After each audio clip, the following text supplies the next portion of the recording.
Black Star Network is here. Hold no punches! I'm real revolutionary right now. Support this man, Black media. He makes sure that our stories are told. Thank you for being the voice of Black America, Roland. Stay black. I love y'all. All momentum we have now, we have to keep this going. The video looks phenomenal. See, this difference between Black Star Network and Black-owned media and something like CNN. You can't be Black-owned media and be scared. It's time to be smart. Bring your eyeballs home. You dig?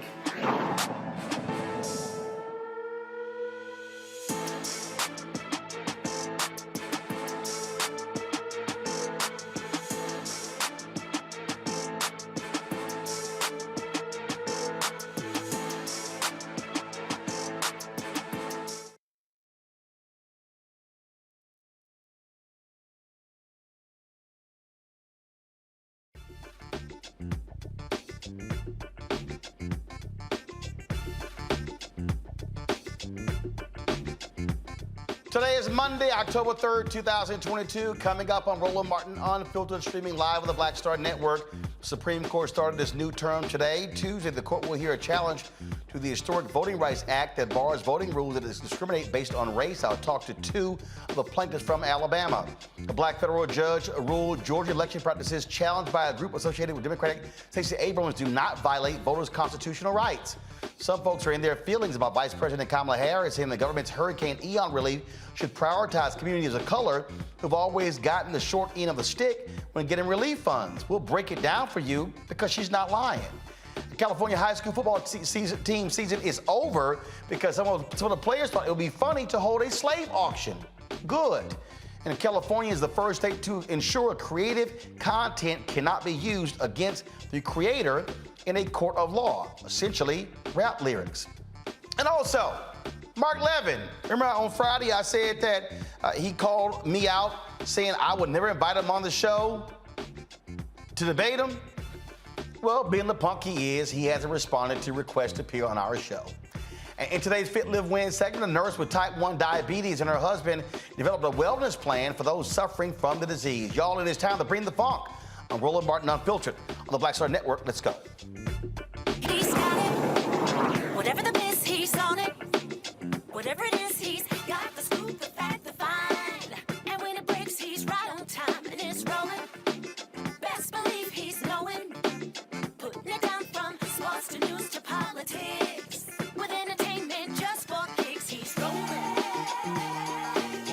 It's on go, roll, y'all. It's Roland Martin, rolling with Roland now. He's funk, he's fresh, he's real, the best, you know he's Roland Martin now.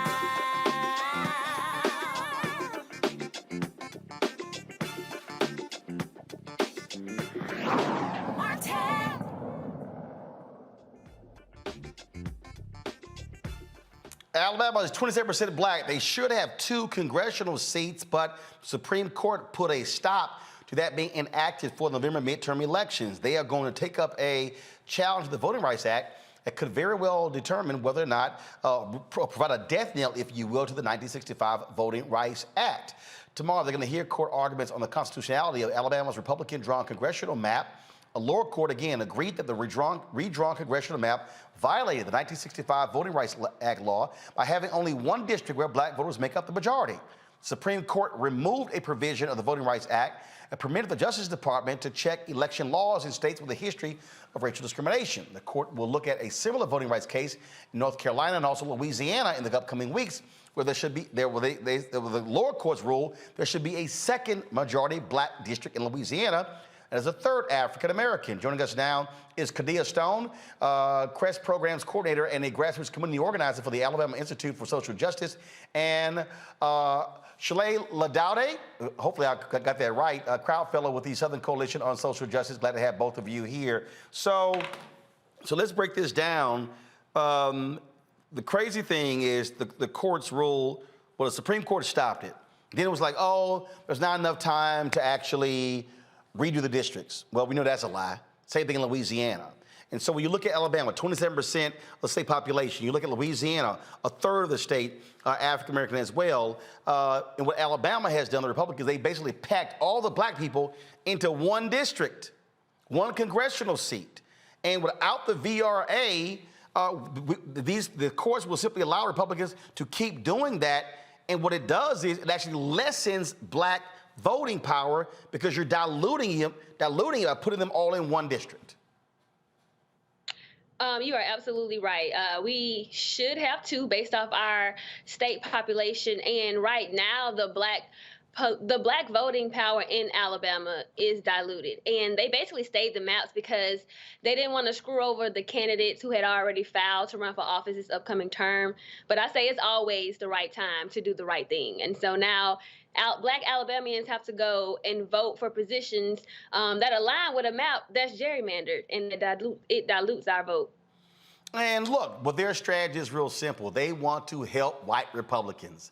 And so it's called packing and cracking, and Republicans love to complain about Supreme Court packing, but they got no problem packing black folks in one district to help white Republicans continue to win by diluting the strength of black voters.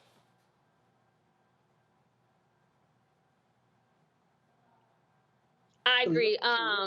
So it really comes down to, so with our court case, we're really staying partisan, and we're just really focused on the power of the black vote. And so, like you stated with the other Supreme Court cases, this isn't a fight for just black Alabamians. It is also a fight for black voters across the South, to include Louisiana. Louisiana has a similar case, and they were basically told that they'll get their decision based off of what the Alabama decision is. And so I like to say that I feel like this case can be as influential as Brown versus Board of Education, which led to the integration of schools across the South. This case, Milligan versus Merrill, can lead to black people gaining political power across the South in states such as Alabama. Louisiana has their case, and then South Carolina also only has one black congressional district. And so I kind of feel like with the map, they gave us that one district where we're packed, and they kind of was like, hey, that's y'all district, go sit down somewhere. But we are here to fight, to be the voice for our community, and to make sure that our power isn't diluted in these upcoming elections. Karita, go ahead. Yeah, so I just want to say that there are a lot of things at stake right now, and our democracy is one of those. If America claims to be a nation that thrives on a democratic republic, this case is going to determine that based on the Supreme Court's decision and what they choose. Another reason why our democracy is at stake, because specifically Section 2 of the Voting Rights Act says you cannot discriminate based upon age, race, or gender in any voting procedure, and that's exactly what Alabama is doing with these current redistricting maps, and that is the argument that they have, the argument that they will be using in this case is about Section 2. So this means that the Voting Rights Act could be weakened even more than it already is. And the thing here, first of all, the reason I chose to go partisan is because it's a fact. Republicans control the legislature. They drew the districts. The same thing is happening in Texas and other places, in Florida, where what they want to do is, in Florida, Ron DeSantis basically demolished the black districts, and then they wanted to be able to, place black folks in other areas where there are safe Republican seats. And so there are two ways to screw over black voters. One is packing them in one district, which keeps them from being able to impact other congressional districts. That's one way. Or the flip side is to break up a black district and basically blow it apart into 4 or 5 different areas. In fact, that's what Republicans did in Tennessee, where they decimated the seat in Nashville, and so therefore then broke up Nashville, and now it's a part of essentially several congressional districts. So Nashville itself does not have their own congressional representative where most black people live. No, they're not pieces, and they're dispersed to other Republican congressional districts. That same thing can be seen in Alabama. The black belt is actually split into 3 different congressional districts to dilute the black voting power. So you see that same exact thing that you just mentioned in Tennessee is in Alabama in our black belt region. And unfortunately, though, you face an uphill battle because it was this Supreme Court, even in the 5-4 decision, without Coney Barrett being there, it makes it 6-3, where Chief Justice John Roberts led the gutting of Section 4. And so you face an uphill battle now trying to convince 5 justices to side with you. Luckily, you have these lower court rulings that even had Trump appointees who even said, damn, this is kind of blatant. There needs to be at least a second congressional seat. Yeah, I totally agree with you as far as Section 4 being gutted. As we know, Section 4 says that any jurisdiction that had a history of voting rights discrimination, they had to get their maps approved by the Department of Justice and the Civil Rights Department. And now that we no longer have that opportunity, that's why it's even more imperative that we as people pay attention to this case tomorrow, because it's going to determine whether the voting rights of all Americans at this point, what that would look like in the future. Indeed, indeed. Well, certainly good luck tomorrow, and we'll be watching to see what kind of questions are asked from the bench by the justices. Thanks a lot. Thank you for your support. All right, going to bring in my panel right now. Join to talk about this, Dr. Julian Malveaux, Dean, College of Ethics Studies, California State University, Los Angeles, Dr. Amakongo Dabinga, Professorial Lecturer, School of International Service, American University, and Renita Shannon, Georgia State Representative. Glad to have all 3 of you here. This right here, Julian, is the thing that Black folks, frankly, have been dreading, and that is, again, all of the previous victories, being able to now get Black folks voting in significant numbers. You had John Roberts, who essentially said, oh, Black people are voting so well, no need for the VRA. That's essentially what he said in gutting Section 4. You have the attack on Section 2 from the Supreme Court case out of Arizona. Now you have this here. Now we're talking about representation. There are 58 members of the Congressional Black Caucus right now. You're able to get that seat in Louisiana, that seat in Alabama. That now goes to 60, and that is the largest caucus out of all caucuses on the Democratic side. And so this is a direct attack on Black power. Absolutely. These people are afraid. This is fear of a Black planet. These people are simply afraid of Black collective power. And Terry Sewell is the only representative in Alabama. She is the only, I think she may be the only Democrat, but she holds it up. She's the only person, yes, she is the only person in her delegation who supported restoring Section 5.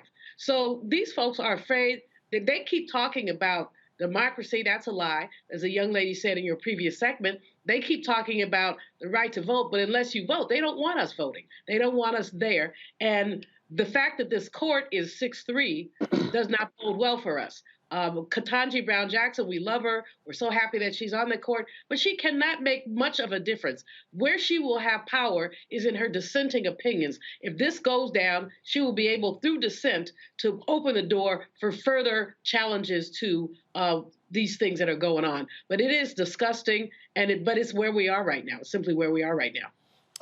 Look, this is, Renita, my book, White Fear. That's what we're dealing with here. And I keep telling people, okay, why does it say how the brown of America is making white folks lose their minds? This is about power, white fear. These white folks fear another Black district in Alabama, another Black district in Louisiana, because they know, oh, that's going to mean 2 more Democratic seats in the House. They know that.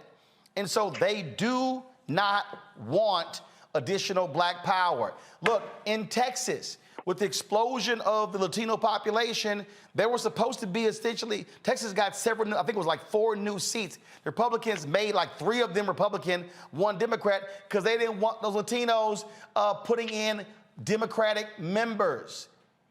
This is about power, and they want to keep white Republicans locked in power.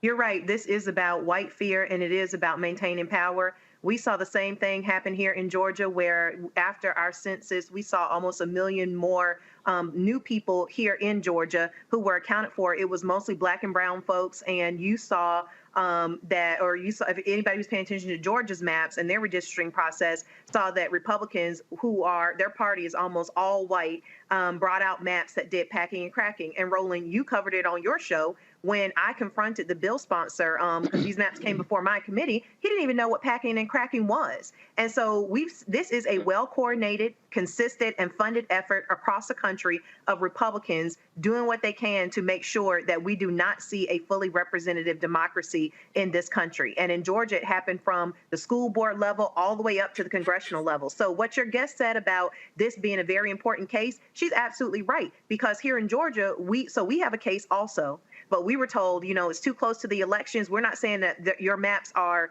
legitimate, but we're just saying we can't deal with it right now. We need some southern state to be able to get this settled in court in a way that is fair and it is equitable so that we can all have a shot at getting legitimate maps. So this is just so important, and I really hope that the general public will start to tune in and just take a look at what is happening across the country to Black voters, because it's packing and cracking. Every state you look that is heavily Black and in the South, it's packing and cracking up and down. And all of these folks, Congo, who sit here and say, I don't see what's going on. Black people haven't gotten this, haven't gotten that.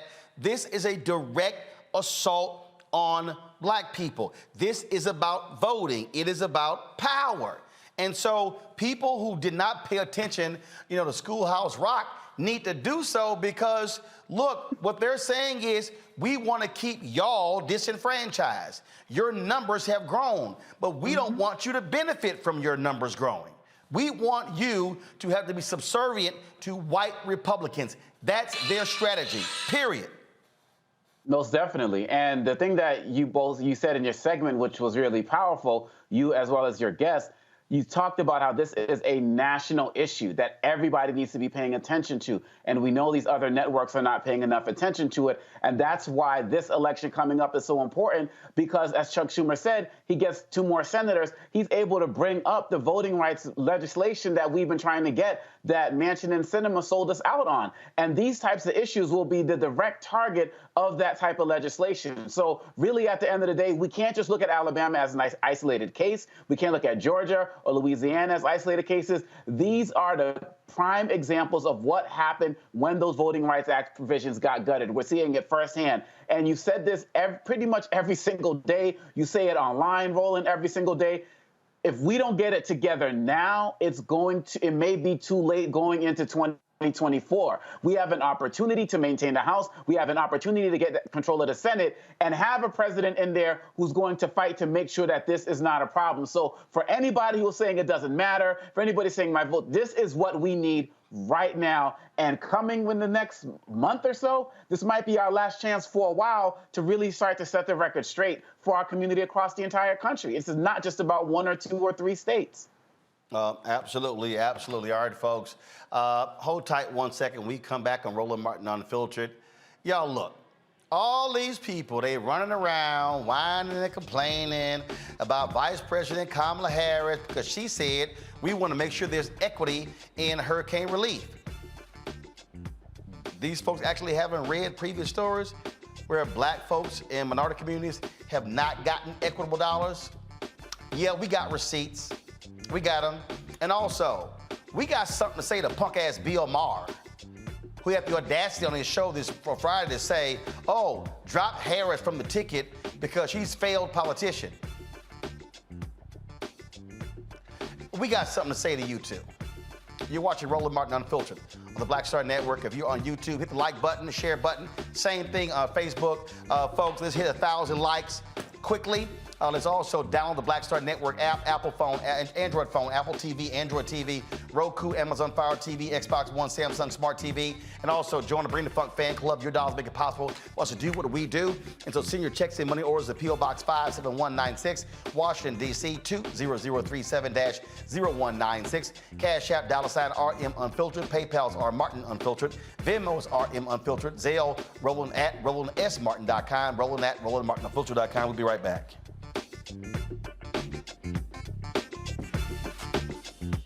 When we invest in ourselves, our glow, our vision, our vibe, we all shine.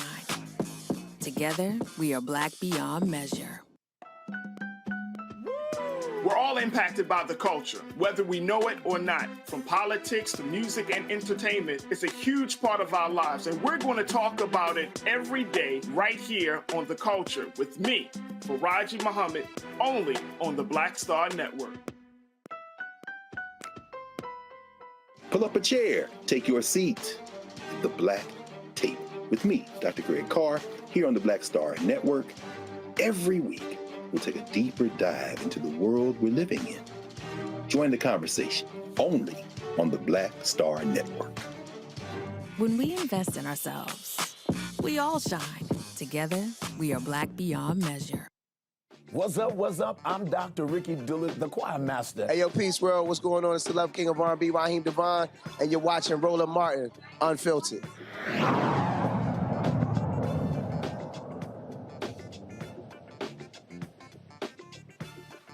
In Georgia, a black federal judge ruled against Fair Fight Action, the voting rights group founded by Georgia Democratic gubernatorial nominee Stacey Abrams.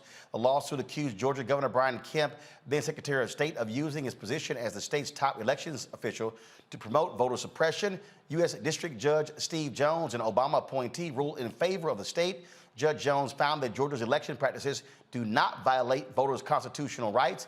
Judge Jones said this about the case: although Georgia's election system is not perfect, the challenge practices violate neither the Constitution nor the VRA. This is a voting rights case that resulted in wins and losses for all parties throughout the litigation and culminated in what is believed to have been the longest voting rights bench trial in the history of the Northern District of Georgia. And so, unfortunately, that's a loss there, Renita. This is supremely disappointing to see the decision in this case, because basically what the judge is saying is that although some of the practices that are being challenged in court by Fair Fight Stacey Abrams' group may not be the best practices, black voters have been surviving and have been able to win some elections. How disappointing is that? Let me tell the public exactly what types of things are being challenged in the lawsuit. It was things like exact match, which is a policy that was basically said if you had any part of your information that was not on your voter's card, if it was different than what was on your driver's license, that could be a reason you could not vote. Let me tell you, the day that this policy was passed in committee, the chair of the committee couldn't even get my name right, nor my colleagues who's currently running for Secretary of State in Georgia. So we know that in our community, we a lot of times will have unique names that can be difficult to spell, but my name not being Mary is not a reason that I should not be able to vote. The other thing they were challenging was that we have a policy here in Georgia where if you don't vote regularly enough, you're kicked off the voting record. And so these are things. Imagine if the state said to you, hey, you know what? You haven't been driving enough. We're going to take away your driver's license. These policies were absolutely asinine, and these policies were directed at making it really hard to get registered, to stay registered, and to vote if you are a black or brown person living in Georgia. And so it's just extremely disappointing that this judge, who is a black man, could not see and understand why these policies, why he should have sided with the folks who brought the case to talk about the lack of equity for black voters here in Georgia. It's unbelievable. Speaking of equity, on Friday, Vice President Kamala Harris participated at the Democratic National Committee's Women's Leadership Forum. The topic turned to Hurricane Ian. Harris described that federal relief will be based on equity and prioritize people in communities of color, because people of color in low-income communities are most affected by natural disasters, such as this hurricane. This is what she said, y'all. I know we are all thinking about the families in Florida, in Puerto Rico, with Fiona, and what we need to do to help them in terms of an immediate response and aid, but also what we need to do to help restore communities and build communities back up in a way that they can be resilient, not to mention adapt to these extreme weather conditions, which are part of the future. On the point that you made about disparities, you know, when I was District Attorney of San Francisco, I was elected in 2003. I started one of the first environmental justice units of any DA's office in the country focused on this issue, and in particular on the disparities, as you have described rightly, which is that it is our lowest income communities and our communities of color that are most impacted by these extreme conditions and impacted by issues that are not of their own making. And so Absolutely. And so we have to address this in a way that is about giving resources based on equity, understanding that we fight for equality, but we also need to fight for equity, understanding not everyone starts out at the same place. And if we want people to be in an equal place, sometimes we have to take into account those disparities and do that work. Well, all these white conservatives all up in arms of what she said, but they're facts, and they're undeniable facts.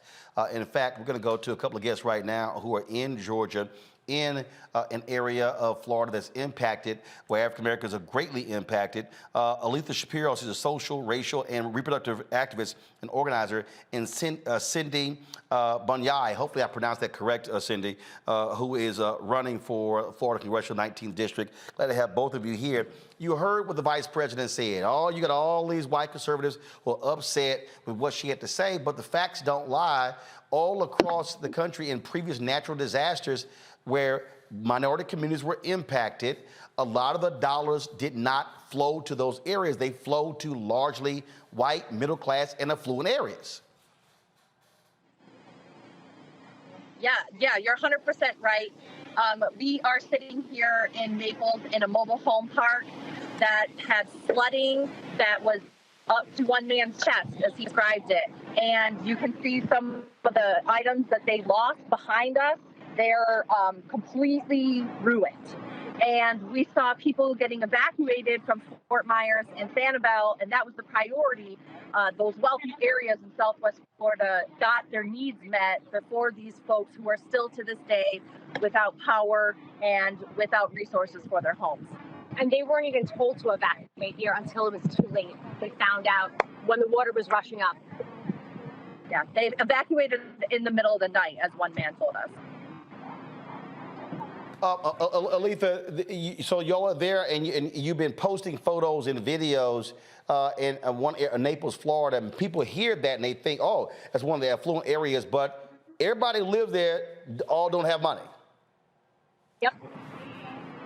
Two of the communities that we were at 2 days ago, one is called Riverside Park and one is called Anthony Park. Yep.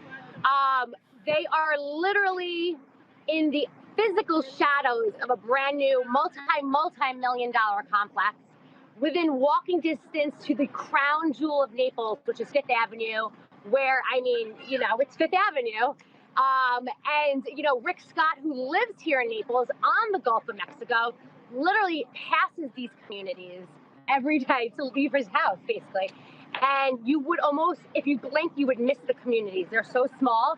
So most people don't even know that they're even here. Right. And these are folks who, many of them have lived here their entire life before Naples was built up.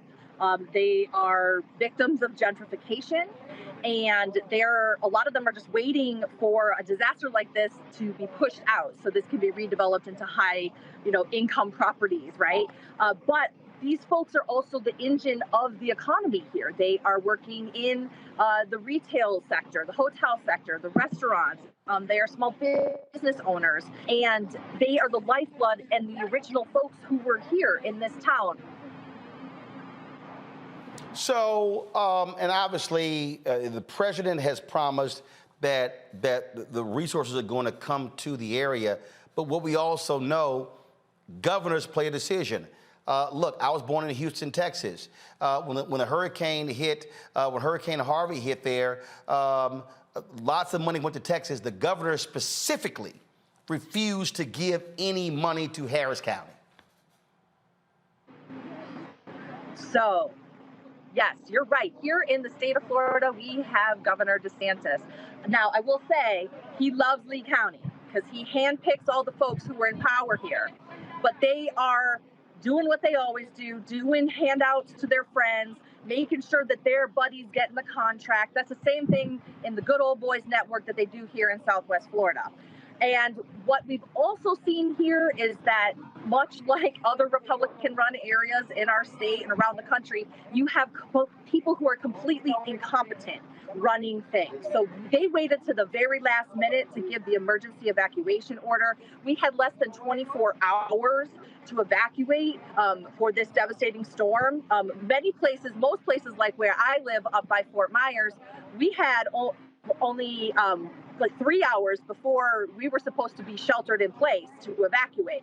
So lives were lost because these people sat on their hands. They didn't want to ruffle feathers. They didn't want to get people mad. But what happened is people lost their lives. People here in Collier County were expecting the community leaders to go through the neighborhoods like they usually do and let them know that there was an evacuation. And they simply didn't do that. And that's why you saw such devastation in these communities here in Southwest Florida and in Naples in particular. And I actually just want to tell one story about that. We met a lady in Anthony Park. Her name is Jackie. She lived here her whole life. She's 66 years old. She said that she never got an evacuation order. In the middle of the night, she needed to be evacuated. She said it was the most disgusting experience ever, that they were treated like complete animals. They arrived in an open air vehicle. They were shuffled in, a bunch of elderly people with rain. You know, the hurricane was coming down on them. And then they were basically dropped off in the mall parking lot that was covered, and they left with no information. They were freezing, they were wet, they were terrified. There's a hurricane going out right outside where they're watching. They had no Wi-Fi, no access. They were stranded there. She said she's never been treated so horrible in her life. And this woman, she lost everything. Yeah. And she just paid off all her furniture, her new floors. And what do you even say? Lifetime of work for her. And that's been very common, the situation. And part of it is that the resources that are here right now have been focused on that search and recovery, focused on the islands, which predominantly are where the wealthier folks live. So all of the regular stuff that people around the communities who don't live in beachfront homes need is not a priority right now. They're still very much in total disaster mode on those areas. So people who have been without power for a long time and their food is rotten, they're still stranded in their home with flood waters like in Harlem Heights. Those folks are getting some attention, but it's from the community. It's from organizations. It's from people like Aletha and our friends here who raised money to get out and get funds. And we're going door to door and we're setting pop-up shops for supplies all over the community, because there are places that there have literally been nothing up until now. Until we showed up. Right. They said, nobody's been here. Nobody. Not until you came. Nobody has helped us. All right, then. Well, Cindy and Aletha, I appreciate the work that y'all are doing out there, and we'll certainly keep beating the drum to make sure that this happens. And certainly, I hope the same people who are whining and I hope the same folks who are whining, complaining about the vice president will actually look at your social media to understand that she was right. Thank you so much for allowing us to uplift all these stories. That really means a lot to the community. Thank you. We appreciate it. Thanks a lot. Thank you. All right, folks, we want to give you a sense of, again, stories that have been done showing exactly how these areas have been impacted. So, and how black communities have been harmed, okay? And so, guys, come on, pull it up, please. All right, so listen, this right here is a piece in the New York Times last year. Why does disaster aid often favor white people? The federal government often gives less help to black disaster survivors than their white neighbors. That's a challenge for President Biden, who has vowed to fight both inequality and climate change. So you're whining about Vice President Kamala Harris and what she said. Hello. Here's another one. Hurricanes disproportionately harm black neighborhoods. It's because of environmental racism. Okay, here we go. I mean, again, can you disagree with these? Fine. White New Orleans has recovered from Hurricane Katrina. Black New Orleans has not. Okay? Now, numerous stories, y'all. Numerous stories why FEMA aid is unavailable to many who need it most. Numerous stories have been showing this. EPA just detailed all the ways climate change will hit U.S. racial minorities the hardest. It's a long list. Do y'all now understand why climate change is inherently racist? Y'all, do you understand why I wrote this book? Listen, why are these white conservatives attacking Vice President Kamala Harris? Because she dared use the word equity. And I told y'all, they do not like the fact that she's talking about equity. They don't want equity. They hated multiculturalism. They hated affirmative action. They hate diversity, equity, and inclusion. You see how they use the word woke and try to tear everybody down. This is all. What did I tell y'all about that NPR story? And y'all gotta let me know when we book those authors of the study on the show. A study was done since 2008. White folks in America are increasingly against government programs because they believe that we're getting all the money and they're losing money. Even though there are more poor white people in America than poor black and Latino people. That's what you got going on. And then, of course, you got idiots like Bill Maher, who now, remember, early on, we saw all these attacks on Vice President Kamala Harris, all these stories. Y'all notice you really haven't seen many as of late, right? You haven't seen many as of late. But now Bill Maher decides to open up his big-ass mouth, and he decides to say, oh, my God, Biden should replace Vice President Kamala Harris because she's such a failure. She's a failure? Really, Bill? I don't think so. And just because you say so. So here's this is the discussion that took place on his show on Friday night. Listen to this stupidity. Could see is replacing the vice president because, she's not very popular anywhere. And it didn't seem to work out. And I don't know, that's been done before on a ticket, I mean, a lot of people Tulsi Gabbard, remember, that was that moment in the debate where she brought up that there are men and women in California that are in prison for these, pot deals. And then she was laughing about getting high on the radio station. And it was just like Tulsi Gabbard was like this heat-seeking missile. That was the end of it. She's got a lot of, in addition to being, for some reason, an off-putting person, she also has, I think, a lot of baggage that probably wouldn't do well under a lot of scrutiny. I just think she's a bad politician, and I think she's a very bright person, but I don't know, but I can see them doing that because a lot of the problem with Biden being old is, if he dies, then, you're going to get this person. Okay, so here's the problem with the Democratic Party. They're so boxed in by identity politics that you cannot conceive of a Democratic ticket that doesn't have a woman, person of color on it, and pretty soon you're going to line up behind that gay, Latino, and you're going to have, a deaf Eskimo be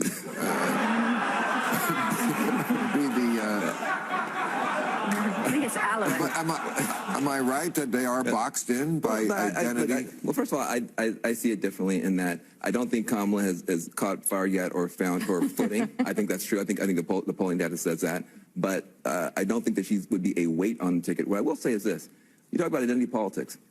Joe Biden is an example of identity politics. Joe Biden is an example of black voters saying, we think we need to put a white guy in there. And nobody says he's an identity politics guy. Pence. How do you get Pence? You have Trump, who is not the most saintly guy in the world, needs somebody whose identity is conservative Christian. He goes and gets Pence. So politics is about identity. That's what it is. But whenever there's a person of color or a woman, we say, well, that's identity politics. It's all identity politics. You just got to put a ticket that can win. And that's I don't know. I have. All right. So I had somebody who came up to me last week at CBC, older sister, and she said, Roland, I love watching your show. I used to watch it all the time, but you cuss too much. See, what I just played is the reason why I cuss. And I told her, I said, I don't cuss that much. I'm trying not to cuss. But that bullshit is why it will make you cuss. That crap right there. And Van was nice to him.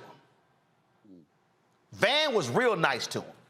First of all, the little white woman,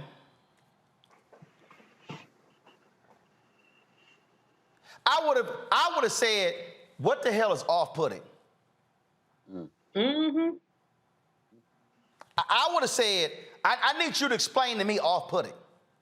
Mm-hmm. Every black woman who has worked in corporate America, in politics, in academia, has heard that little they're off-putting. What do you mean, off-putting? Then I heard baggage. First of all, she straight lied. It has been totally refuted, that lie about Kamala Harris locking up millions of people because of weed. That lie has been refuted. And a whole bunch of brothers and sisters were running around believing that lie, and it's a lie. It's a flat-out lie. And in fact, my man Drew comments. Drew, y'all follow him on social media. It was so funny because he's done a number of videos. Y'all, let me see if we can get Drew on the phone about this whole weed deal. It's a lie.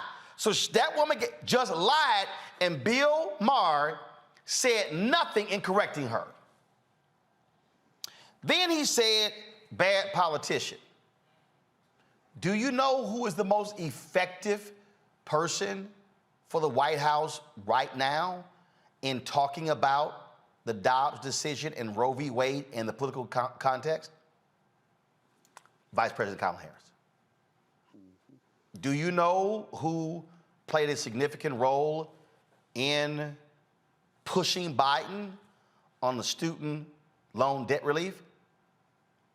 Vice President Harris. Now, did she have a rocky first year? Of course. Of course. But y'all notice all of the Harris's awful stories, y'all notice how they just disappeared. But see, this is how folk like Bill Maher throw this kind of crap out. But now let me get to the crust of what I want to deal with. Bill Maher said, the Democrats have boxed themselves in by identity politics. This is the favorite phrase of white liberal / progressive men like Bill Maher. Because these white men don't like the fact that they no longer are Plan A, Plan B, Plan C, and Plan D. Let me say it again. White fear ain't just about white conservatives. White fear is also about white liberals, white progressives, because the operative word is white. Do y'all want to know who is really afraid of black and Latinos getting numbers increasing? White Democratic strategists who control the purse strings to the billions of dollars because they don't want to see black strategists, black campaign managers, black media analysts, black pollsters, because these white Democratic strategists have become multi-millionaires off of these campaigns. It ain't no different. Y'all don't get confused about what's going on here. So what Bill Maher says here, they're getting boxed in by identity politics. Bill Maher refuses to recognize that whiteness is identity politics. Hey, Bill Maher, since you're scared to invite me back on your show, the only time I got invited was October 2014 and killed, but y'all a little scared to invite a brother back. What are soccer moms? Renita, can you just tell me, when we hit the phrase soccer moms, who are they talking about? White women, and that is identity politics. I'm a Congo. When you hear NASCAR dads, who are they talking about? Talking about white men. Julian, when you hear the phrase the working class, is it actually conjuring up Black and Latino workers? No, you're talking about the white boy with a lunch bucket. Precisely. Precisely. Well, with the majority of working classes. Right, precisely. I got it. But the point here, folks, is when you look at politics, they literally segment audiences based upon identity. Do y'all actually think for a second they only do it when it comes to Black and Latino folks? And you heard Bill Maher, well, next up, they're going to be lining up the gay and Latino, I forgot the little dismissive comment that he used. Y'all, this is what we're talking about here. Clock. And so you got to be aware of white so-called Democrats and progressives who themselves, they don't like the fact that we now get to have a voice. We now get to have a perspective. Bill Maher is one of those white men. And see, Bill Maher thinks because he slept with a lot of black women and he smoked weed with a lot of black people, he thinks he's a brother. You're not. Bill, you are a white man. You talk like a white man. You live like a white man. And you don't want to accept the reality that this is a world that is no longer being dominated by white men. White men like yourself are threatened by black people, black men, black women, Latinos, Asians. That's a fact. You don't want to own up to that. And what y'all do is y'all sit here and purposely lie on Vice President Harris, and then the stuck on stupid people who do no research, who listen to disinformation and misinformation, they run with it. Well, and see, this is why y'all get mad. Roland, why you interrupt people? Because when people come on my show and lie, I stop them. They lie, I stop them. Bill Maher should have known with all the weed he smoked that what she said about Kamala Harris, locking up all of these black and brown people because of weed, was a lie. But when you're not a real journalist and you're playing a smart media person, you're really a comedian, and there's some smart comedians, you don't have the research at hand, so you can't say, I'm sure that's not true. So that woman, and again, just so y'all think I'm confused, I'm going to play what Caitlin said, which is a lie, and I'm going to bring my man Drew in, and I'm going to bring the panel in as well, because y'all need to understand why we do this show. It's because people with like Bill Maher, with major platforms, when they throw that stuff out there, then folks will run with it. And then it spurs stories and blogs and podcasts. And that's how it gets built. Oh my God, Vice President Kamala Harris is so awful. She's so terrible. She should be replaced in 2024. With who, Bill? A young white guy? Hell, you complained about gays and Latinos. So Pete Buttigieg, I guess you don't pass Bill Maher's test. Oh, AG Secretary. But Sarah, sorry, you're out. What Bill Maher is essentially saying is, please, white people only apply. So let me just play again. To listen to this, I want y'all to listen to clearly what is being said here. Could see is replacing the vice president because, yeah, she's just not very popular anywhere, and it didn't seem to work out. And I don't know, that's been done before on a ticket, you know. I mean, a lot of people. Tulsi Gabbard, remember that was that moment in the debate where she brought up that there are men and women in California that are in prison for these, pot deals, and then she was laughing about getting high on the radio station. And it was just like Tulsi Gabbard was like this heat-seeking missile. That was the end of it. She's got a lot of, in addition to being, for some reason, an off-putting person, she also has, I think, a lot of baggage that probably wouldn't do well under a lot of scrutiny. I just think she's a bad politician, and I think she's a very bright person, but I don't know. But I can see them doing that because a lot of the problem with Biden being old is, oh, if he dies, then you're going to get this person. Okay, so here's the problem with the Democratic Party. They're so boxed in by identity politics that you cannot conceive of a Democratic ticket that doesn't have a woman, person of color on it, and pretty soon you're going to line up behind that gay, Latino, and you're going to have, a deaf Eskimo. A deaf Eskimo. What that is a white man making fun of the fact that you have more than qualified black, Latino, women, and gay candidates, but for Bill Maher, hey, only white straight men need apply. That's really what he's saying.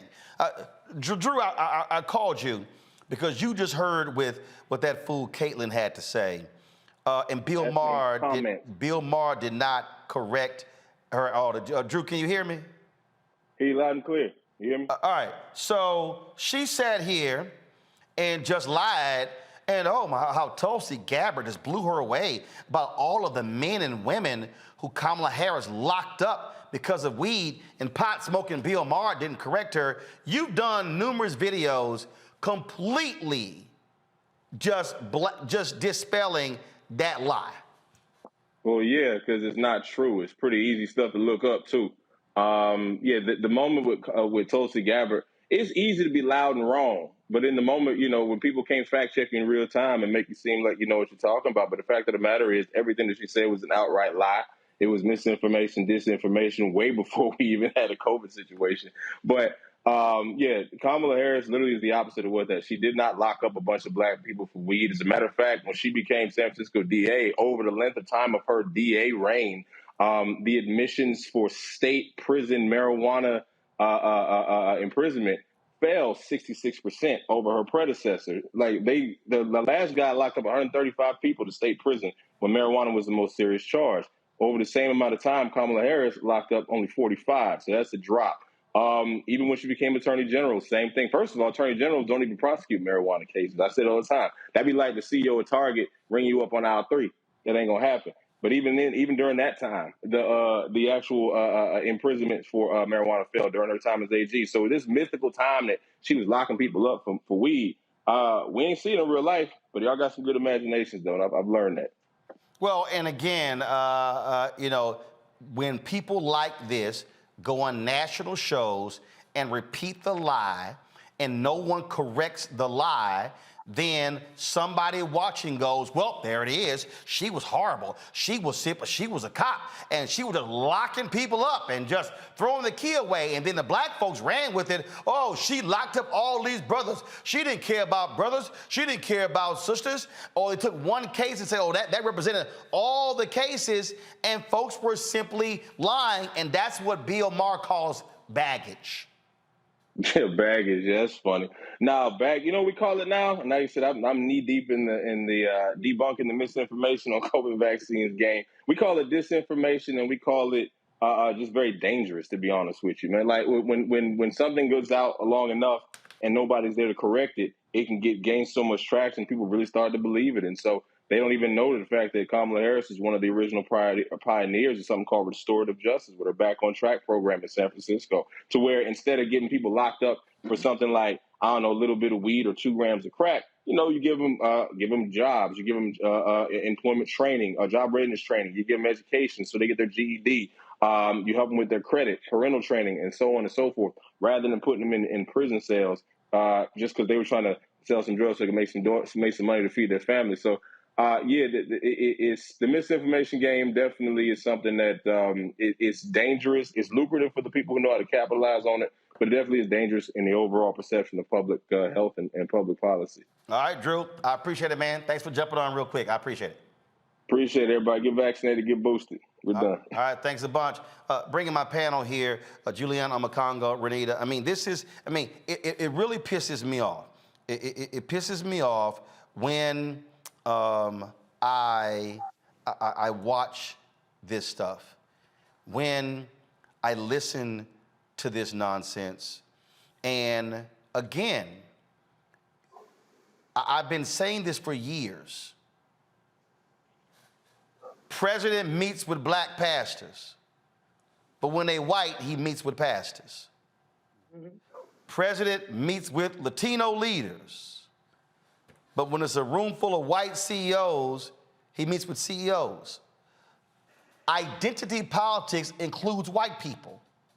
But what Bill Maher chose to do is he chose to weaponize that, and then he sounds exactly like Republicans, Julian, in attacking Democrats, and what he is operating with his white, male, nationalistic view. How dare Democrats elevate women, elevate men? And what's so stupid is she literally, this is what is so stupid to me. How much of a dumbass Bill Maher. One non-white president. One in American history. One non-male vice president. Any women been vice president before? Any? So she the first female vice president, right? So you got one. Oh, Lord. The house is we might as well demolish the house. Oh, Lord. One woman got in. How dare, oh, Lord, can't call 911. That's literally what this fool is saying. Julian, go ahead. Well, you know, that whole segment was objectionable to me for any number of reasons. First of all, that off-putting thing. I'm supposed to be off-putting. I'm, you know, whatever. I can be a little bit much. But off-putting, I mean, that's a bit much to say. I mean, it's a generic, I'm not comfortable with black women. That's really what's being said. That's all that is. Black women. Then that little, Bill Maher is supposed to be some kind of a, okay, I'm a curse since you don't anymore, half-assed comedian. He's supposed to be a comedian, but nothing he said was funny. The whole notion of a deaf Eskimo, that's demeaning to differently abled people, is demeaning to a minority group in this country, people who represent one of our largest states. I mean, that bit is not funny. It simply is not funny. But he seems to get, he is pushing all the identity politics buttons for white people. He's a white boy, like you said, slept with enough black women that he thinks that racial identity rubs off. In bed, it does not. But the whole thing just was objectionable to me. I just sort of sat here seething, saying, and I used to like Bill Maher, but that was just some stupid ass nonsense. Excuse my cursing. The thing here, Omakongo, again, we know who his audience is. And again, when I talk about white fear, how the browning of America is making white folks lose their minds, we've got to stop acting like, oh, it's just those white Republicans. No, there are white Democrats, white progressives. Oh, they're in Hollywood. They're in corporate America.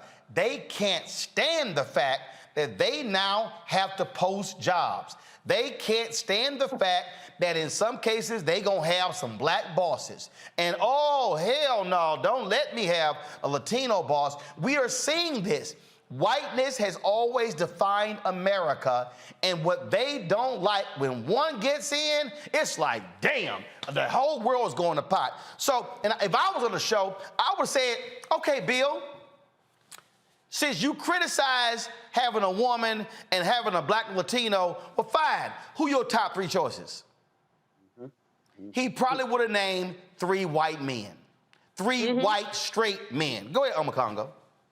Well, I think you've been talking a lot about your book tonight, and one of the things you lay out in the book is you talk about the fact that there's a history-long trajectory of white people feeling like, okay, we've done enough for you. And an example you gave in the book was of the Tilden Hayes Compromise. When people saw all of the gains coming out of Reconstruction and going into 1877 when they pulled the federal troops out of the South, and that ushered in Jim Crow. A lot of that had to do with the fact that, well, you guys have gotten enough. And we see that now. I think the difference, a lot of us used to like Bill Maher. And so Dr. Malvo was saying, we started to see a difference after Obama got in office. The mindset started to change. You talk about it in your book when you talk about Dr. King going to Chicago and realizing that that was probably one of the most racist cities he's ever been in, because people who were, in Chicago weren't as progressive as people thought that they were. And so really at the end of the day, Bill Maher is in line with that. The fact of the matter is, he says that Vice President Harris is not a good politician. Excuse me, she was a senator in a state that's not majority black. So what is he talking about, really, at the end of the day? And the role of the vice president is to put out the agenda of the president. So she's doing exactly what she's supposed to be doing and more, because she's been more vocal in her role than Biden was when he was under Obama, as relates to speaking out heavily about these social justice issues. And she's definitely more vocal than Mike Pence was. So really, at the end of the day, this dude is mad, he's angry, and he's really just sees black women in a particular light and is not ready for them to actually have real power and to manifest itself. And Van Jones, you should have challenged him on his points as well. Well, and Renee, that particular point that Oma Congo makes there in terms of how often she's been out there, that is the point. One of the reasons people trash her is because she's been more public and more vocal than any previous vice president. And so she has a larger target. Most VPs out of sight, out of mind. Biden was, Pence was, we could keep going back, Gore was. And so Biden has provided her a much larger platform. I mean, look, Saturday night at the Congressional Black Caucus Foundation dinner, she spoke and he spoke. I have attended the CBCF Phoenix Awards dinner for years. Julian, you have as well. I cannot remember ever where the president spoke and his vice president spoke before him.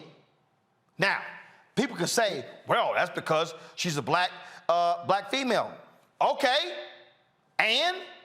but he could have easily said, you the VP, sit down there, you can attend, but I'm speaking. No, he shares the stage. That's a part of this whole deal. But again, folk like Bill Maher, like a lot of white men, there they go. They picked that black woman up there, and oh my gosh, she's horrible. We need to replace her. No, it's exactly like you said. And the reality is most people cannot even remember the name of previous vice presidents. You know why? Because all they have done is pretty much been in place in case something happens to the president. She has been more active, and that is why people do know her name. But to your point, Bill Maher just makes a case of something that I always say, which is racism is bipartisan. And people need to realize that there is a segment of white people within the Democratic Party who also have a fear of replacement theory, just like white conservatives do. And they are thinking about replacement theory of black folks becoming the posters, the strategists, and almost exclusively the candidates. But the DNC can listen to Bill Maher if they want to, but they will be learning some uncomfortable lessons, because we have seen ticket after ticket where you put up two white straight men and Democrats lose. So what people like Bill Maher have to realize is that this is a black party. And the reason why I say that is because when you look at who consistently votes for Democrats, it's black women first, and then black men are number two. So if you want to win elections, you have to invest in black voters. You have to have black candidates who will speak to black issues in order to get what is the majority of your base energized and ready to go and ready to vote. And until the Democratic Party does that, we will be losing elections. Man, and damn, for Bill Maher, oh my, it's so sad when people might want to see themselves reflected in political office. But see, for him, he's upset because he sees what's coming. And that's fewer white men being in control. That's a fact, Bill, whether you want to accept it or not. Folks, got to go to a break. We come back, more on Roland Martin Unfiltered, the Black Star Network, including our Black and Missing. We also have our Fit, Live, Win segment as well. Lots more to cover. Please, folks, support us in what we do. Download the Black Star Network app, Apple phone, Android phone, Apple TV, Android TV, Roku, Amazon Fire TV, Xbox One, Samsung Smart TV. Join our Bring the Funk fan club. Of course, send your check and money orders at P.O. Box 57196, Washington, D.C. 20037-0196. Cash App, $RM Unfiltered, PayPal, R Martin Unfiltered, Venmo's RM Unfiltered, Zelle, Roland at RolandSMartin.com, Roland at RolandMartinUnfiltered.com. If you're on YouTube, if you're on Facebook, Twitch, all the platforms, hit that like button. Okay, we should be at 1,000 right now. This don't make any sense, y'all. And get your copy of White Fear, How the Browning of America is Making White Folks Lose Their Minds. You can get the book on all platforms from the publisher Ben Bella Books, Amazon, Barnes & Noble, IndieBound, Bookshop, Chapters, Books A Million, Target. Download it on Audible. We'll be right back. When we invest in ourselves, we're investing in what's next for all of us. Growing, creating, making moves that move us all forward. Together, we are Black beyond measure. Hatred on the streets, a horrific scene, a white nationalist rally that descended into deadly violence. White people are losing their damn minds. An angry pro-Trump mob storms the U.S. Capitol. We've seen We're about to see the rise of what I call white minority resistance. We have seen white folks in this country who simply cannot tolerate black folks voting. I think what we're seeing is the inevitable result of violent denial. This is part of American history. Every time that people of color have made progress, whether real or symbolic, there has been what Carol Anderson at Emory University calls white rage as a backlash. This is the rise of the Proud Boys and the Boogaloo Boys. America, there's going to be more of this. Here's all the Proud Boys, guys. This country is getting increasingly racist in its behaviors and its attitudes because of the fear of white people. The fear that they're taking our jobs, they're taking our resources, they're taking our women. This is white fear.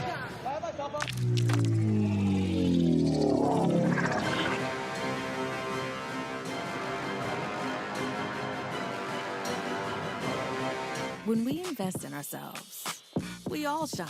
Together, we are Black beyond measure.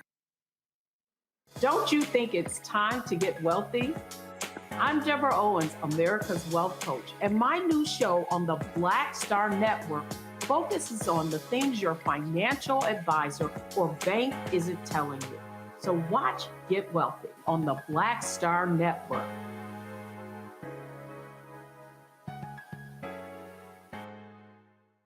Hi, I'm Vivian Green. Hi, this is Essence Atkins. Hey everybody, this is your man Fred Hammond, and you're watching Roland Martin, my man, Unfiltered.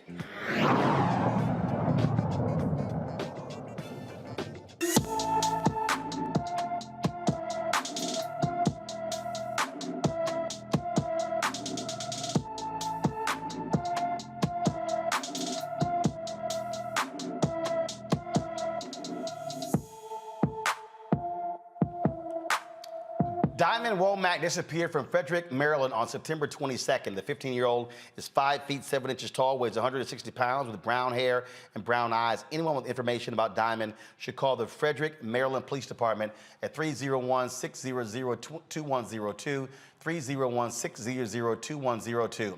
Folks, in California, a high school football team season gets canceled after a video of some players conducting a slave auction goes viral. Watch this.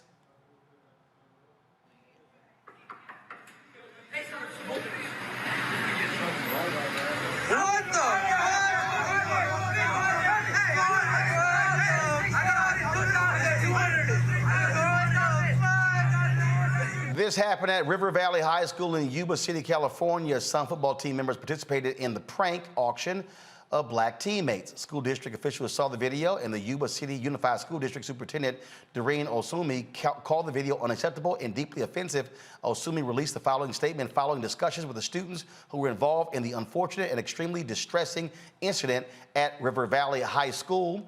I can confirm that those who participated will not be playing the rest of the season. They violated our student athlete code of conduct, which they all signed and committed to follow, and that will not be ignored or minimized. As a result, we do not have the necessary number of players to safely field the varsity team and must thus forfeit the remainder of the season. The junior varsity team will continue with their season, and sophomores and juniors from the varsity team can join the junior varsity team to finish their season. Reenacting a slave sale as a prank tells us that we have a great deal of work to do with our students so they can distinguish between intent and impact. They may have thought this skit was funny, but it is not. It is unacceptable and requires us to look honestly and deeply at issues of systemic racism. We know that corrective action may be required in accordance with policy, but it is education, honest, open discussions, and instruction that will guide our students to realize that their choices and actions have consequences. At this time, the district and site administration are working earnestly to identify lessons and programs to help our student body learn from this situation. When students find humor in something that is so deeply offensive, it tells me that we have an opportunity to help them expand their mindset to be more aware, thoughtful, and considerate of others. Omakongo, here's one thing that also jumps out. If that was my son or nephew, and that was standing right there. Hello. Hashtag team whip that ass. Y'all think I... See, we as black people, we are also going to have to make clear to this generation, you don't get involved in no bullshit like that. Yo, I mean, that was the first look.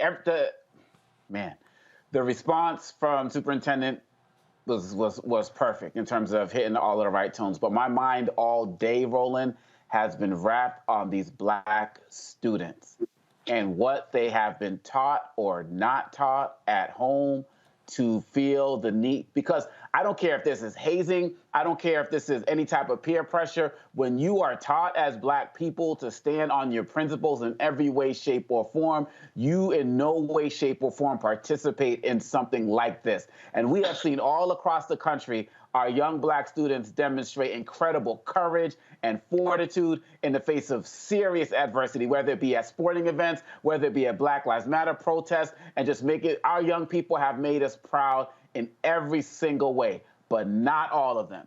And so we really need to find out what is at the heart of something like this, because really, quite honestly, at the end of the day, the reason why this concerns me is twofold. Number one, this happened in a state like California. You know, this isn't like Arkansas and all of these where people are trying to ban black history and stuff. I also saw that I think some of the kids who were there were possibly Latino as well.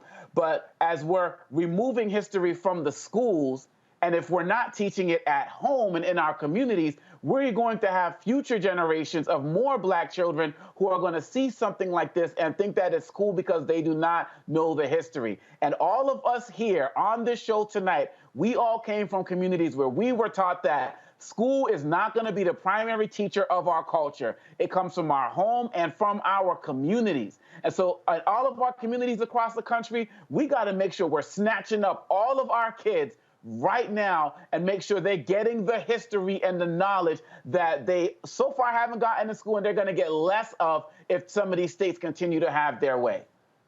Yep. Bottom line is shut it down. Shut it down. We need to shut it down. Absolutely. I think that the administrator... Go ahead. No, Rita, go ahead. Yeah, no, absolutely. The administrator made the right decision in completely just shutting the whole thing down. You know, I knew we were going to talk about this topic tonight, and I was trying to find the video because as I read the story, I was just thinking, who would be participating in this? Like, what is the situation that we would have black children thinking that this is okay to participate in? To see this video now firsthand is just unbelievable. And like Omakongo said, many of the lessons that black people need to learn and be taught will have to be taught at home by black parents who understand what it is to grow up and live in this country as a black American. Julian? You know, this is why we need ethnic studies. This is why Shirley, I'm forgetting her name, I'm blanking her name now. Our Secretary of State has mandated that any student who goes to a community college or a Cal State must take at least one ethnic studies class, and they're trickling it down to the high school, obviously not to that high school. But I looked at those young brothers, I just want to scream, cry. If they were, like you are, Roland, if that was one of my children, I would have knocked them into next week just for participating in such a thing. This is why we need ethnic studies. And these people who don't want to teach critical race theory or anything else, they want to perpetuate this kind of nonsense, and it is unacceptable. The administrator did the absolutely right thing, and some of these youngins who think they're going someplace on a football scholarship, they now pretty much have been disqualified because the rest of their season is blank. But it's beyond the football and scholarships. It's the acceptance of anti-Blackness that permeates our nation, whether it's California or not, permeates our nation. Anti-Blackness is real. Historical denial is real. Yep. And this is a perfect example of it. Indeed. Folks, California is the first state to ensure creative content can't be used against artists in court without judicial review. Several artists like Killer Mike, Meek Mill, and Too Short witnessed the virtual signing of Assembly Bill 2799, also known as the Decriminalization Artistic Expression Act, into law. Prosecutors have used lyrics against artists in several recent high-profile cases, including the May RICO sweep that landed Young Thug, Gunna, and several of their associates in jail. The prosecuting district attorney has maintained that their references to drugs, weapons, and violence are evidence of gang activity. California's new law advocates continue pushing for federal legislation, the Restoring Artistic Protection Act. This is a huge deal, Renita. Like I say, it's being used there in Georgia, but other folks are saying this should be law all across the country. Absolutely. And I'm glad to see that California is taking this first step, because what you tend to see is the law is applied in a very racist way. You brought up how, the local prosecutor here, Fonnie Willis, who's also trying to prosecute Trump for election meddling, also recently indicted YSL and said their rap lyrics were a lot of the evidence that was presented as to why she believed they had committed crimes. But here's the thing that I always think about. There is in it, you almost see this against Black rappers, and we have seen this even since the 80s, where rap lyrics are taken as evidence, but you never see this applied to the white boys. If you Google gore metal or death metal, you will find a genre of music that basically talks about in detail horrific killings of folks and supports cannibalism and all kinds of just gross details that really sound like people who have actually murdered people in the way that they are describing these murders. And these folks are never prosecuted. So this is just one of those things where it's like anti-Blackness in this country is so high that even things that are historically a part of our culture, which is hip hop, you can see prosecuted pretty much just for it being a part of the culture. Congo.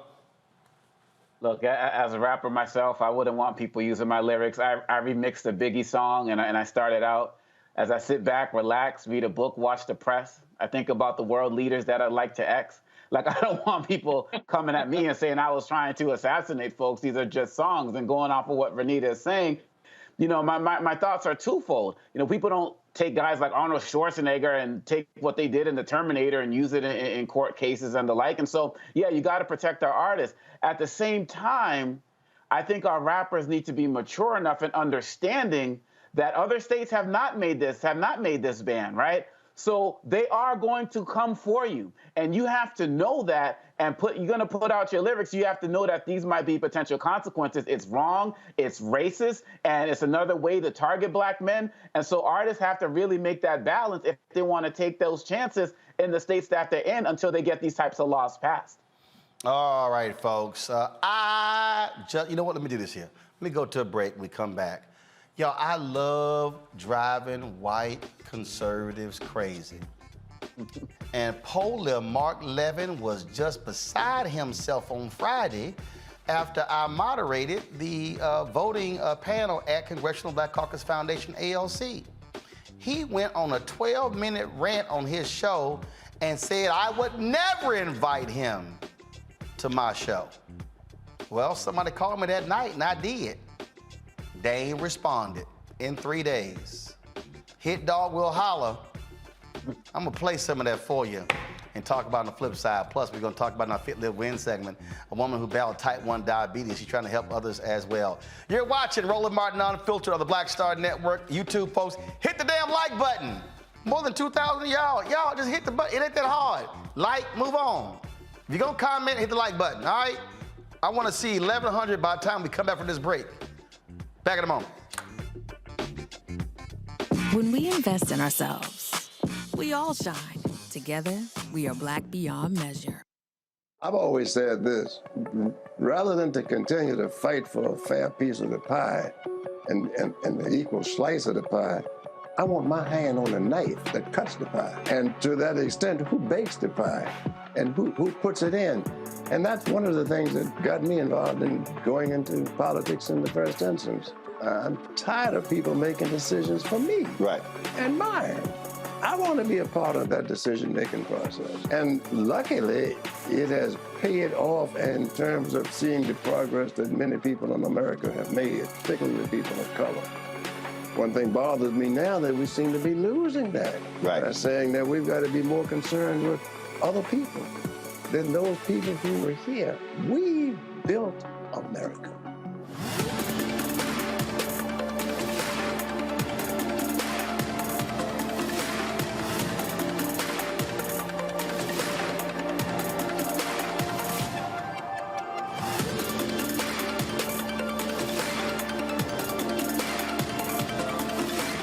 When we invest in ourselves, we're investing in what's next for all of us. Growing, creating, making moves that move us all forward. Together, we are Black beyond measure. Hatred on the streets, a horrific scene, a white nationalist rally that descended into deadly violence.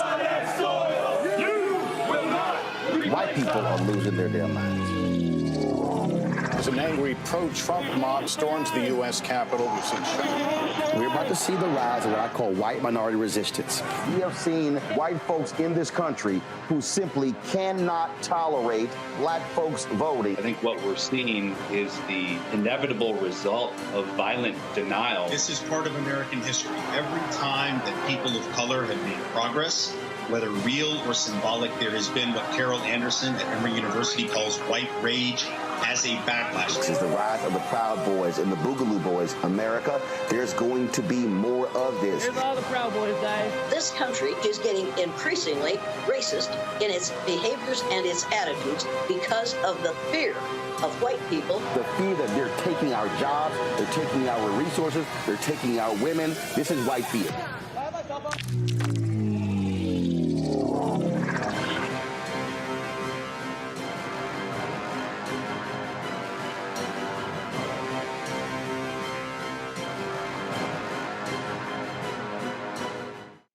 Hey, I'm Donnie Simpson. Hi, I'm Eric Nolan. I'm Shantae Moore. Hi, my name is LaToya Luckett, and you're watching Roland Martin Unfiltered.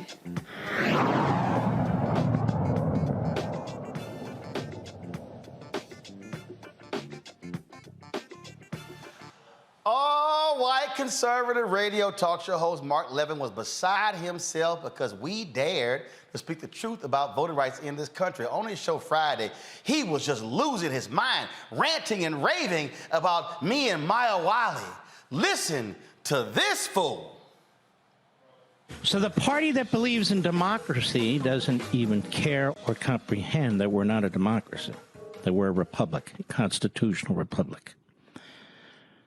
Not a democracy. And the framers were very clear about that. You cannot have a majority vote on whether you have unalienable rights or whether natural law exists or whether your individual liberty should be expanded or shrunk. That's just voting. Voting is certainly an important aspect of a republic, but it's not the end-all and be-all. Freedom is. Any civil society. And so we have Maya Wiley, civil rights activist at the Congressional Black Caucus Foundation, Voting Rights Forum today, and Roland Martin. So you see, when they say they believe in democracy, they don't even believe in our Constitution. Let me just say this briefly before I get to this. They oppose the Electoral College. They oppose the filibuster, which really is the defining process in the United States Senate. They attack the founding, which means they attack the Constitution, which followed the founding. They attack separation of powers. They attack the Supreme Court. They want to pack it. They've tried multiple times through their history. They do not believe in this system. They wanted to pass a national voting system that would have violated at least 3 provisions of the Constitution. And this is what I'm talking about. They do not believe in freedom of speech, certainly not yours. They do not believe in the free exercise of religion, as they try and not only exclude it from the public square, but exclude it, period, depending on if you want to make... I can't listen to... They don't believe in the founding. Slavery? Sorry, Mark. We don't believe in slavery. Excuse us that we don't just exalt the slave-holding founders. Excuse us if we ain't all hyped about the 3-5 compromise. They don't believe in religion. Mark, black folks more religious than y'all. Hell, we had to believe in Jesus just to deal with you Jim Crow racists. He going on and on and on about they don't believe in this and all. We not a democracy. We a republic. They don't believe in the Constitution. Mark, why did we have a 13th, 14th, and 15th Amendments? Why was the Civil Rights Act of 64 passed and the Voting Rights Act of 65 passed and the Fair Housing Act of 68 passed? Because y'all wouldn't believe in the same damn Constitution your ass say you love. If we were to believe that that document meant everything in the world, guess what? Then we wouldn't have had to add new laws. And the new laws were passed to force white folks to enforce the very law that had already been passed. And had we been treated equal, there wouldn't be no need for the 13th, 14th, 15th Amendment. So I love it when these fools say, oh my God, they don't believe it. What did Dr. King say? Be true to what you put on paper. The thrust of the Black Freedom Movement was to force y'all to abide by that very Constitution y'all say y'all love. That was the point. So I just get a kick out of these folks who lie to their audience. Oh my God, they don't believe in these things they don't believe in this. Hell, black people believe more in the Constitution and the government than many of you white conservatives do. Because clearly, y'all damn sure don't believe in law and order after January 6th. Oh, you want to go there, huh? Surely you don't believe in everybody has a right to vote, because y'all wouldn't be using all of your voter suppression tactics. Surely you don't, because you said, oh, no, we all believe in the right to vote. Really? How? Because you're stopping others from doing so. Nice try, man. Nice. They don't believe in the First Amendment. Oh, so now you care about the First Amendment? Because y'all always skip that one to go to the second. Just play by 60 seconds more of this fool. Get cake for a certain ceremony, you don't have the right to make that decision. Or if you're a religious institution, you don't have a right to say that this club cannot be here because its foundational principles conflict with the entire purpose of the university. And you go on and on and on. They do not believe in your Second Amendment rights, the right to bear arms. In many cases, they do not believe. They do not believe in due process rights. They do not believe in probable cause in many cases as they continue to surveil citizens and collect data about you. And of course, federalism, the 10th Amendment, is out the window, except that they want to wave it around from time to time to advance a cause. We don't believe in probable cause? Hell, we the reason you got that in the boy. Y'all are some desperate, crazy people. You know what, Mark? Let me just go ahead and play a little something for you. You might remember this, since you talk about the Constitution. You might remember that was a black woman from Texas, the first black woman from the South, elected since Reconstruction, named Barbara Jordan, Texas Southern University graduate. Let me go ahead and let her explain to you how we feel about the Constitution. James Madison again at the Constitutional Convention.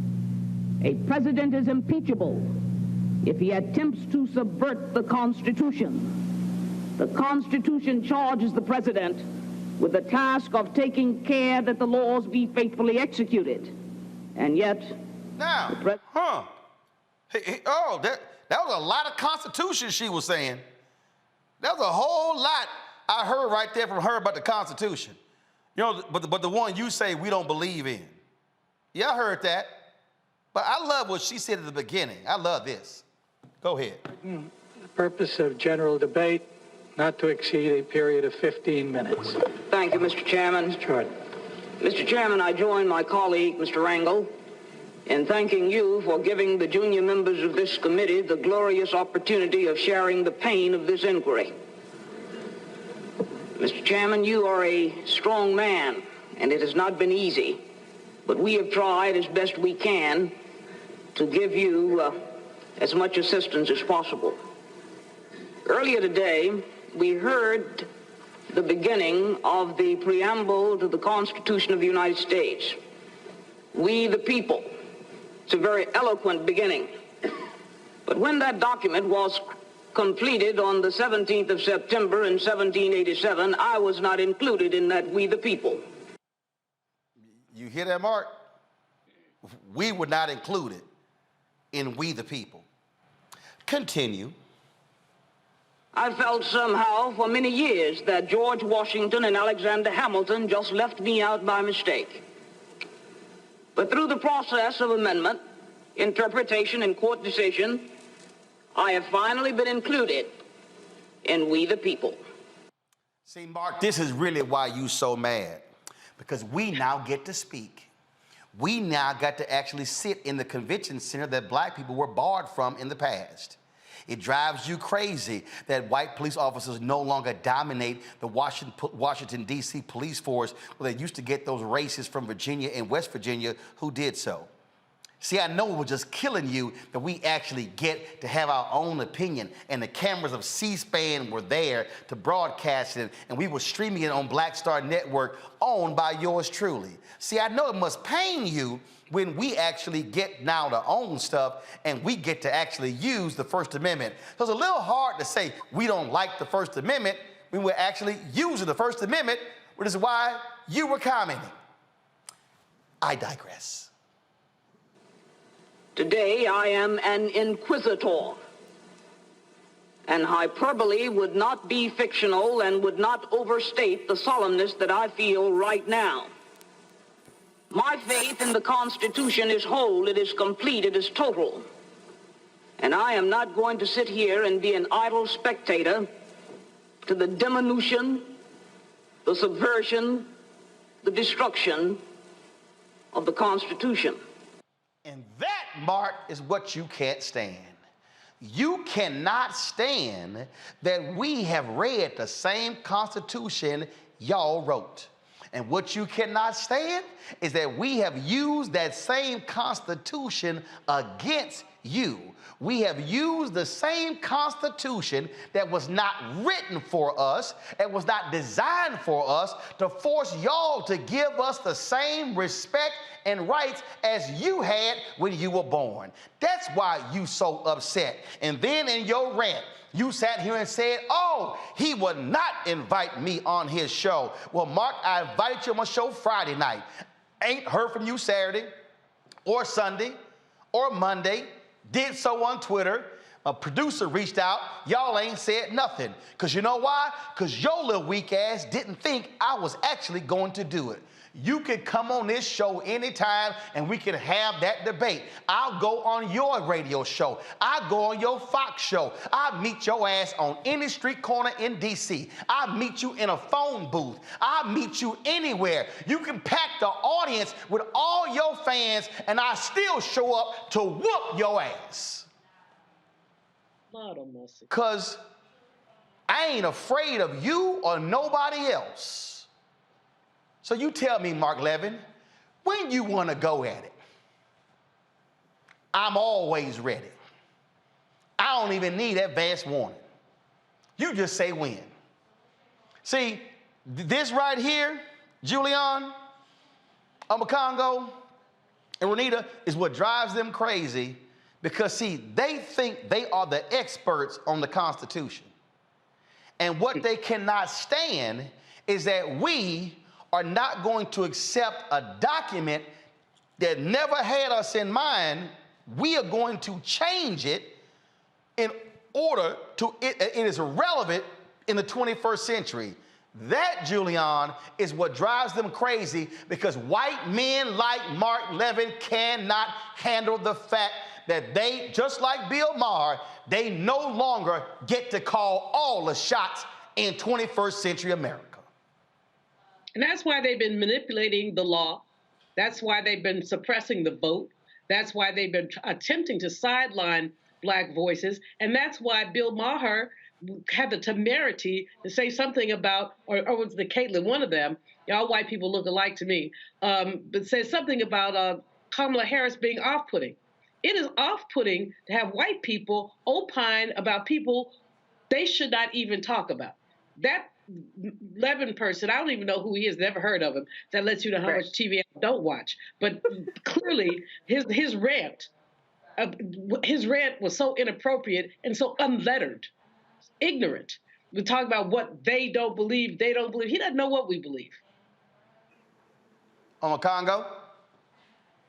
At the end of the day, it's really sad because you could have really just interchanged Bill Maher and Levin in terms of the segments, and it goes straight to your point that whether we're talking about these liberals or conservatives, on some level, some of these guys are the same. And not only, Roland, have we fought to improve this country in every way, shape, or form in terms of making it as good as it's promised, we've also fought to improve it for everybody else. There's not a single right that we have earned in this country, that we have fought for in this country, that has not applied to everybody else. When you talk about things like the 14th Amendment, when you talk about policies that have started to exist like affirmative action that have benefited white women more than anybody else, anything that we've ever gained in this country out of our hard sweat, blood, and tears, we've never just kept for ourselves. People are always talking about this concern about, well, people are concerned about Black people becoming part of the majority because they're afraid we're going to do to white people what they did to us. That's not in our nature to do. I mean, when these white men went to fight for the Civil War, there were a lot of Black men left at home with these white women. Was there massive slaughters and destruction going on all over these plantations? Black women just uprise and start trying to kill as many Black women as possible who are left behind? That's not in our nature to do that. It's not in our nature to be evil and violent, but it is in our nature to fight for justice and to fight for what's right and to make this country as good as it's promised for everybody. And so, Mark Levin, you got to understand that we are never going back. We earned the right to be part of this country because we built this country. And if you don't understand that, then you're the one who has to go back and reread that Constitution, because much of the freedoms that have been granted in it were granted because of what we did, and people trying to get paid off the path that we laid. We're going to continue to fight for everybody, but we're going to make sure, in the spirit of the Honorable Barbara Jordan, that we are not disrespected, because that Constitution speaks for us now, too. And that's why they mad, Renita, because we ain't going nowhere. Right. And I'm with Dr. Malveaux, except I'm not going to be as nice about it as she was. Nobody cares about Mark. Nobody cares about Mark's tears. Well, let me say I don't care. And nobody even really knows who Mark is. And so the reality is that these are the type of white men that you see who are always waxing poetically about federalism, states' rights, and how Black people don't love the Constitution or even know how to read the Constitution, which is really just a racist trope. No, the Constitution is not Black people's Bible, but actually we've done a better job of adhering to the Constitution because I didn't see Black people show up to the Capitol and try to burn it down and also try to overthrow the government just because their candidate of choice did not win. The reality is that white men like him are freaking out because they are understanding that they are not the only people who will have a voice in this country, and they will not automatically just be in charge of everything. And they love democracy until it means that they can no longer be in charge. So bye, Mark. Nobody cares. Well, it's like I told Richard Spencer this when I debated that white supremacist on TV1. Y'all go to it. Tell you you've got to prepare yourself. You've dealt with a bunch of guilt-ridden, silly whites all your life, and we are waking up. We are recognizing who we are, and we see an amazing future. Hey, Richard, so you better get ready. I'm going to tell you right now, Richard, here's the deal. 1619, 20-odd Africans arrived, Fort Comfort, Virginia, okay? 1619, 397 years ago. Trust me, we're resilient. We're not going anywhere. And I'm going to tell you right here, and as my frat brother Vertner Woodson Tandy said in 1937, we will fight until hell freezes over, and then we will fight on the ice. You better go work out, because you got a fight on your hands. Thanks a bunch. That's same for you, Mark Levin. I'll be back in a moment.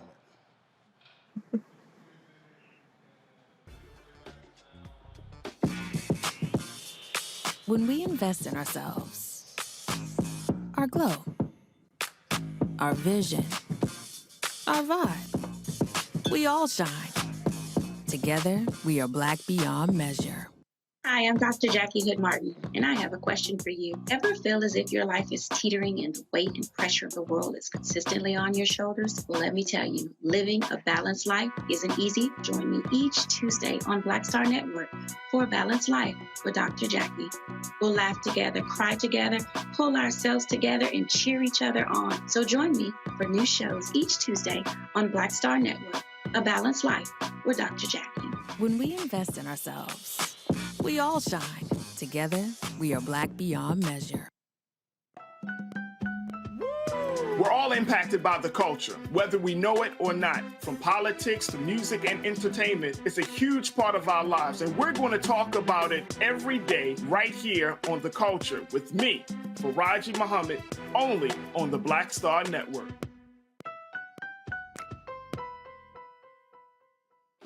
Hey, I'm Antonique Smith. Hello, everyone. It's Kiara Sheard. Hey, I'm Taj. I'm Coco. And I'm Lily. And we're SWV. What's up, y'all? It's Ryan Destiny, and you're watching Roland Martin Unfiltered.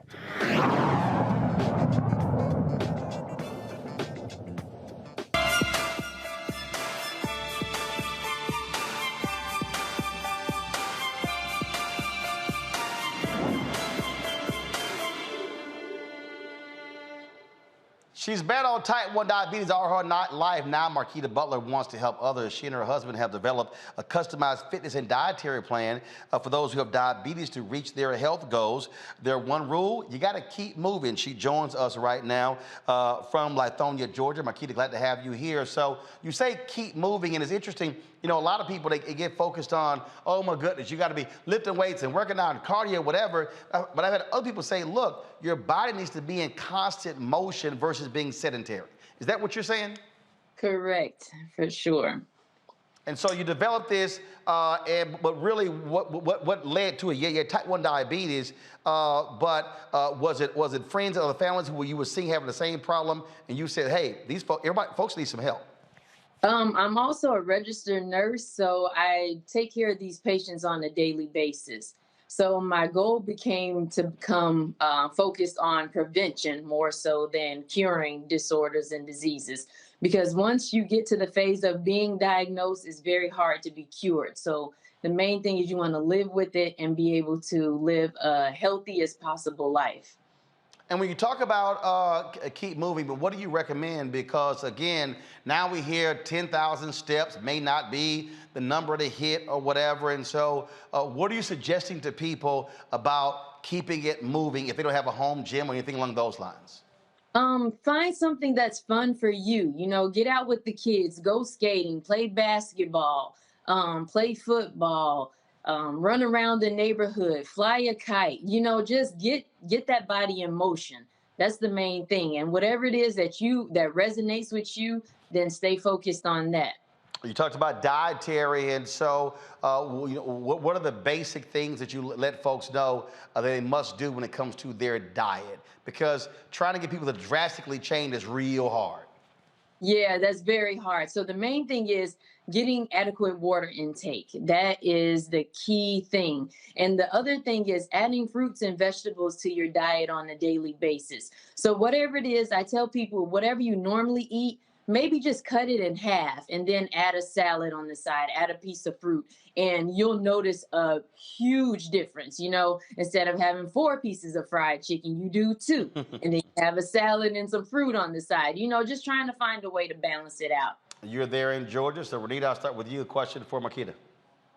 Yeah, thank you for the work that you're doing. A specific question. So a lot of folks found themselves taking all their meetings over the computer and sitting down a lot more when we were trying to keep everybody safe from COVID.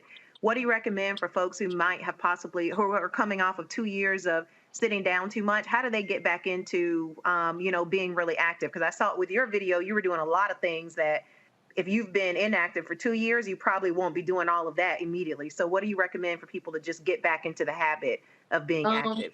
People are very,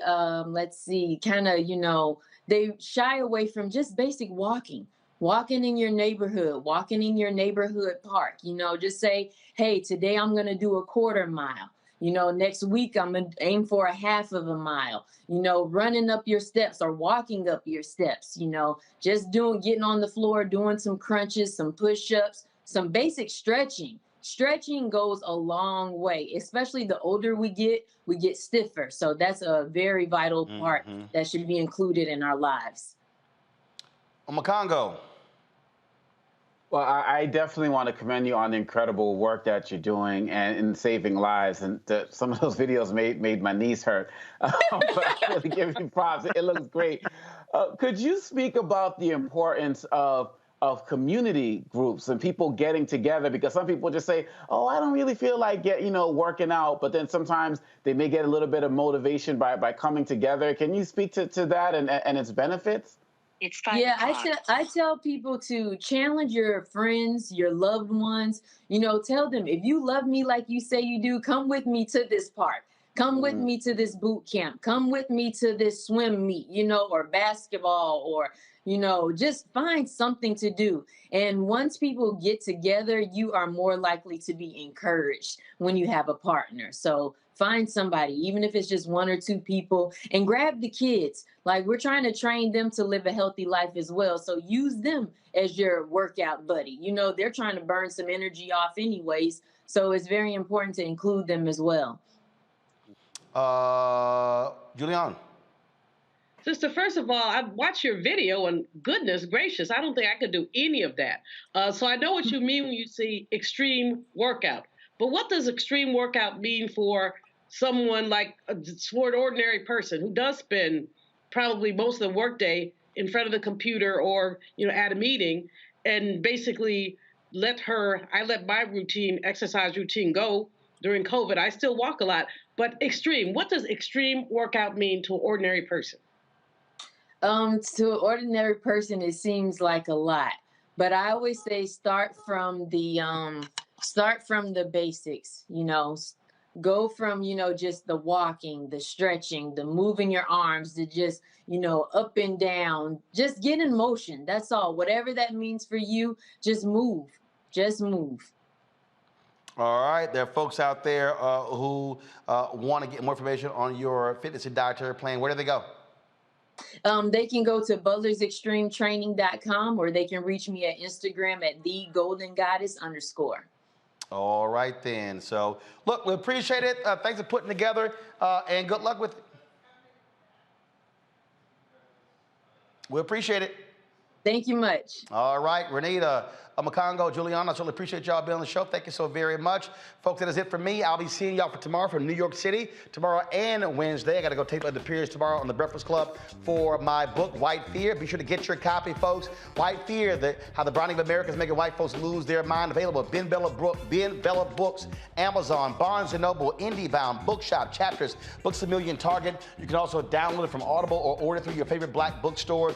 Support us by downloading the Black Black Star Network app. All platforms, Apple phone, Android phone, Apple TV, Android TV, Roku, Amazon Fire TV, Xbox One, Samsung Smart TV. And of course, you can also join our Bring the Funk fan club. Send your check-in money orders to P.O. Box 57196, Washington, D.C. 20037-0196. Cash App, $RM Unfiltered. PayPal, R Martin Unfiltered.